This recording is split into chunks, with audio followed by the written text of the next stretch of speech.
போரில் கொல்லப்பட்டதாக இஸ்ரேலிய ஊடகங்கள் செய்தி வெளியிட்டிருக்கிறார்கள். அந்த முக்கிய தலைவர் பொறுத்தவரையில் IRGC-உடைய கடற்படை தளபதி அலிரேசா டங்ஸ்ரி இவர்தான் கொல்லப்பட்டதாக இஸ்ரேலிய ஊடகம் செய்தி வெளியிட்டிருக்கிறார்கள்.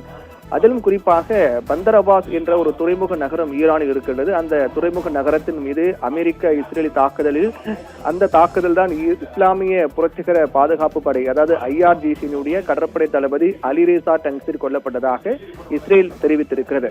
இந்நிலையில் இந்த துறைமுகத்தின் மீதான தாக்குதல் என்பது மிகப்பெரிய சேதத்தை ஏற்படுத்தியிருக்கிறது. அதாவது பந்தர் அப்பாஸ் துறைமுகம் என்பது ஈரானுடைய தெற்கே பாரசீக வளைகுடாவில் ஹோர்முஸ் ஜலசந்தியில் அமைந்திருக்கக்கூடிய மிக முக்கியமான சர்வதேச வர்த்தக துறைமுக நகரமாக இது இருக்கின்றது.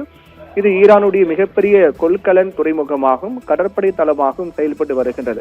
இந்நிலையில் தான் இது உலகின் மிக முக்கியமான கடல் வழி எண்ணெய் பாதையில் அமைந்திருக்கக்கூடிய காரணத்தால் பந்தர் அப்பாஸ் துறைமுகம் என்பது கவனத்தை ஈர்த்திருக்கக்கூடிய ஒரு துறைமுகமாக பார்க்கப்பட்டு வருகின்ற நிலையில் இந்த நகரின் மீதான தாக்குதல் மிகப்பெரிய சேதத்தை ஈரானுக்கு ஏற்படுத்தியிருக்கிறது. இந்த நிலையில்தான் ஹோர்முஸ் ஜலசந்தி என்பது முழுக்க ஈரான் கட்டுப்பாட்டில் உள்ளது. அந்த ஹோர்முஸ் ஜலசந்தி வழியாக ஈரானுடைய எதிர்நாட்டு கப்பல்கள் செல்ல ஈரான் தொடர்ந்து அனுமதி மறுத்து வரக்கூடிய சூழ்நிலையில் உலக அளவில் இது மிகப்பெரிய ஒரு தாக்கத்தையும் பொருளாதார நெருக்கடி ஏற்படுத்துவதற்கான வழிவகை செய்திருக்கிறது. இந்த நிலையில்தான் அதன் தொடர்ச்சியாக அதை களையும் பொருட்டுதான் பந்தர் அப்பாஸ் துறைமுக நகரத்தின் மீது இஸ்ரேல் தாக்குதல் நடத்தினார்கள். இந்த தாக்குதலில் தான் இஸ்லாமிய புரட்சிகர பாதுகாப்பு படையினுடைய கடற்படை தளபதி அலிரேசா டங்ஸ்ரி கொல்லப்பட்டதாக கூறப்படுகிறது. பந்தர் அப்பாஸ் பொறுத்தவரையில் பந்தர் அப்பாஸ் மீதான தாக்குதலில் அங்கு இருக்கக்கூடிய வானொலி நிலையம் மற்றும் விமானப்படை தளம் சேதமடைந்திருப்பதாகவும் இது மேற்கொண்டு இந்த போரை இன்னும் பதற்றமடைய செய்திருப்பதாக சொல்லப்படுகின்றது. குறிப்பாக இஸ்ரேலிய தாக்குதல்கள் பந்தர் அப்பாஸ் அதே போன்று இஸ்பஹான் மற்றும் சிராஸ் ஆகிய பகுதிகளை தாக்கியிருக்கிறார்கள். இந்த தாக்குதலில் பொதுமக்களும் சிலர் கொல்லப்பட்டிருப்பதாகவும் அதே போன்று குடியிருப்பு மற்றும் உள்கட்டமைப்பு தளங்களும் நிர்மூலமாக்கப்பட்டிருப்பதாக செய்திகள் வெளியாக இருக்கிறது. இந்த தாக்குதலுக்கான மிக முக்கியமான காரணத்தை பொறுத்தவரையில் உலகளாவிய எண்ணெய் விநியோகத்தில் முக்கிய பங்கு வகிக்கக்கூடிய ஹோர்முஸ் ஜலசந்தியை தடுத்து நிறுத்தியதற்கு டங்ஸ்ரி தான் அலிரேசா டங்ஸ்ரி தான் காரணம் என்று இஸ்ரேலிய அதிகாரிகள் தரப்பில் சொல்லப்படுகிறது. இவரால் தான் ஹோர்முஸ் ஜலசந்தி என்பது மூடப்பட்டிருக்கிறது. ஹோர்முஸ் ஜலசந்தி வழியாக எந்த நாட்டுடைய எண்ணெய் கப்பல்களும் செல்லாமல் தடுப்பதற்கு மிக முக்கிய பங்காற்றியவர் தான் ஈரானுடைய புரட்சிகர காவல் படையினுடைய கடற்படை தளபதி அலிரேசா டங்ஸ்ரி. அதனால் தான் அவர் குறிவைத்து தாக்கப்பட்டிருக்கிறார், கொலை செய்யப்பட்டிருக்கிறார் போரில் என்று இஸ்ரேல் தரப்பில் கூறப்படுகின்றது. 64 வயதான அலிரேசா டங்ஸ்ரி பொறுத்தவரை ஈரானுடைய கடல்சார் நடவடிக்கைகளை கண்காணிக்கும் மிக மூத்த ராணுவ அதிகாரியில் ஒருவராக இருந்தார். இதுவரை அமெரிக்க இஸ்ரேலிய படுகொலை முயற்சியிலிருந்து தப்பி பிழைத்து வந்த ஒரு சில முக்கிய தலைவர்களில் இவரும் ஒருவர். ஏனென்றால் கடந்த 28ஆம் தேதி முதல் பிப்ரவரி 28ஆம் தேதி முதல் இந்த போர் நடைபெற்று வரக்கூடிய நிலையில் அப்போது முதலில் தொடர்ந்து பல்வேறு முக்கிய தலைவர்கள் கொல்லப்பட்டு வருகிற நிலையில் அதிலிருந்து பல தாக்குதலிலிருந்து தப்பி பிழைத்து வந்தவர் தான் அலிரேசா டங்ஸ்ரி. ஆனால் இந்த முறை அந்த பந்தர் அப்பாஸ் துறைமுக நகர் மீதான தாக்குதலில் அவர் பலியாக இருக்கிறதாக சொல்லப்படுகிறது. 2018ஆம் ஆண்டு முதல் இந்த பதவி அதாவது ஈரானுடைய புரட்சிகர காவல்படை அதனுடைய கடற்படை தளபதியாக 2018ஆம் ஆண்டு முதல் இந்த பதவியில் இருக்கக்கூடிய அனுபவமிக்க தளபதியாகவும் இவர் அறியப்படுகிறார்.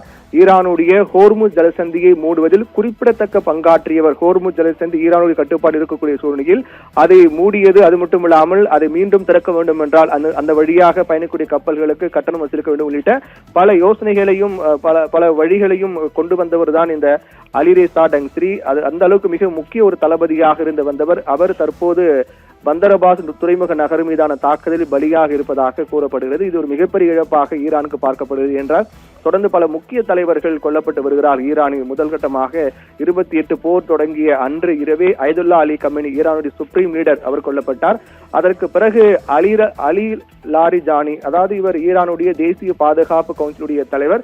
இவர் கடந்த 17ஆம் தேதி அன்று தெஹ்ரானில் நடந்த இஸ்ரேலி தாக்குதலில் கொல்லப்பட்டார். அதே போன்று அலி ஷாம் கானி இவர் உச்ச தலைவருடைய மூத்த பாதுகாப்பு ஆலோசகர். அங்கு யாரெல்லாம் சுப்ரீம் லீடராக இருக்கிறார்களோ அந்த லீடருக்கான மூத்த பாதுகாப்பு ஆலோசகராக இருந்தவர் தான் அலி ஷாம் கானி. அவரும் இஸ்ரேல் தாக்குதலில் ஈரான் மீதான தாக்குதலில் கொல்லப்பட்டார். அதே போன்று இஸ்மாயில் காதிர் ஈரானுடைய உளவுத்துறை அமைச்சர் அவரும் இஸ்ரேல் தாக்குதலில் பலியானார். அதே போன்று முகமது பகபூர் இவரும் இஸ்லாமிய புரட்சிகர காவல் படையினுடைய நிலப்பரப்பு படை தளபதி. இவர் கடற்படை தளபதி. அதே போன்று நிலப்பரப்பு படை தளபதியாக இருந்தவர் முகமது பக்பூர். அவரும் 28 இந்த போர் தொடங்கிய முதல் நாளிலே கொல்லப்பட்டார். அதே போன்று அப்துல் ரஹீம் மௌசவி, இவர் ஈரானிய ஆயுதப்படையினுடைய தளபதியாக இருந்தார், தலைமை தளபதி. இவரும் இஸ்ரேல் அமெரிக்கா கூட்டு தாக்குதலில் பலியானார். அதே போன்று அஜித் நசீர் ஜாதே, இவர் ஈரானுடைய பாதுகாப்புத்துறை அமைச்சராக இருந்தார், அவரும் கொல்லப்பட்டார். அதன் தொடர்ச்சியாக முகமது ஷிராஹி, உச்ச தலைவருடைய ராணுவ அலுவலக தலைவராக இருந்தவர், அவரும் இந்த போரில் பலியானார். அதே போன்று முகமது பாகேரி, இவர் ஈரானுடைய ஆயுதப்படைகளுடைய முன்னாள் தலைமை அதிகாரி, இவரும் கொல்லப்பட்டார். அதைத் தொடர்ந்து ஹுசைன் சலாமி, இவர் IRGC முன்னாள் தளபதி, இவரும் கொல்லப்பட்டார். இப்படியாக தொடர்ந்து ஈரானுடைய பல முக்கிய தலைவர்களை குறிவைத்து இஸ்ரேல் மற்றும் அமெரிக்கா அவர்களை தாக்கி அழித்து வரக்கூடிய தொடர்ச்சியாகவே ஈரானுடைய புரட்சிகர காவல்படை அமைப்பினுடைய கடற்படை தளபதி அலி ரேசா டங்ஸ்ரி கொல்லப்பட்டதாக இஸ்ரேல் ஊடகங்கள் செய்தி வெளியிட்டிருக்கிறார்கள். இதில் மிக முக்கியமாக பார்க்கப்பட வேண்டியது என்னவென்றால், இதுவரையிலும் ஈரான் இது அதிகாரப்பூர்வமாக இன்னும் உறுதிப்படுத்தவில்லை. இஸ்ரேல் தரப்பில் மட்டும் உறுதிப்படுத்தியிருக்கிறார்கள். ஆனால் தாக்குதல் தொடர்பான வீடியோக்களையும் இஸ்ரேல் வெளியிட்டிருக்கிறார்கள். இது ஈரான் தரப்பில் என்ன சொல்ல போகிறார் என்பது பொறுத்துதான் பார்க்க வேண்டும். எதுவாக இருந்தாலும் தொடர்ந்து பல்வேறு முக்கிய தலைவர்கள், தளபதிகள் கொல்லப்பட்டு வரும் நிலையில் அதன் தொடர்ச்சியாக இந்த தாக்குதல் என்பது பார்க்கப்படுகிறது. இது ஈரானுக்கு ஒரு மிகப்பெரிய இழப்பு என்பதில் மாற்று கருத்து இல்லை. அதே சமயத்தில் உலகின் மிகப்பெரிய ஒரு விமானம் தாங்கி போர்க்கப்பலான ஆப்ரஹாம் லிங்கன் போர்க்கப்பல், அமெரிக்காவுடைய ஆப்ரஹாம் லிங்கன் போர்க்கப்பல் மீது ஈரான் ஏவுகணை ட்ரோன் வீசி தாக்கியது மிகப்பெரிய ஒரு அடியாக பார்க்கப்பட்டது. அதன் தொடர்ந்து ஈரானுக்கு ஒரு மிகப்பெரிய பேரிடியாக இந்த நிகழ்வு என்பது அமைந்திருக்கிறது. ஈரானுடைய புரட்சிகர காவல்படை தளபதி, கடற்படை தளபதி கொல்லப்பட்டது ஈரானுக்கு ஒரு மிகப்பெரிய இழப்பாக, பேரிடியாக அமைந்திருக்கிறது.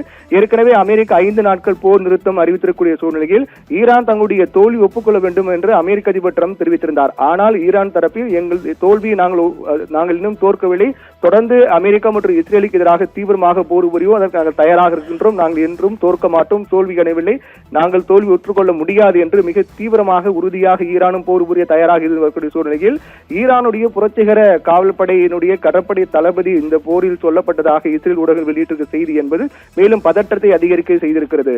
நிகிதா, விவரங்களுக்கு நன்றி பிரவீன்குமார்.